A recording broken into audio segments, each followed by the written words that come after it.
রাজ্যে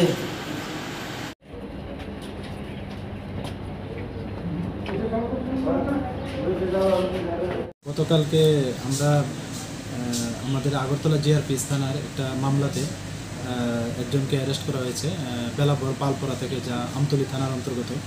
তো এইটা আমরা আগরতলা জিআরপিএস, বিএসএফ এবং লোকাল পিএস আমতলী পিএস মিলেই আমরা এই অপারেশনটা করি। তো ওনাকে গ্রেপ্তার করা হয়েছে। অ্যাকচুয়ালি উনি ওই যারা বাংলাদেশ থেকে মানে অবৈধভাবে আসা যাওয়া করছে, তো ওনাদের তারা মানে উনি হেল্প করছেন এবং সঙ্গে আরও আছে, আমরা নাম আরও অনেকে পাচ্ছি। তো এই সুবাদে গতকালকে ওনাকে অ্যারেস্ট করা হয়েছে এবং আজকে ওনাকে আমাদের আগরতলা মহামান্য আদালতে প্রেরণ করা হচ্ছে। কতদিন ধরে উনি তার সাথে জড়িত? আমরা তো একটা কেসে ওনাকে মানে ইনভলভেন্সি পেয়েছি।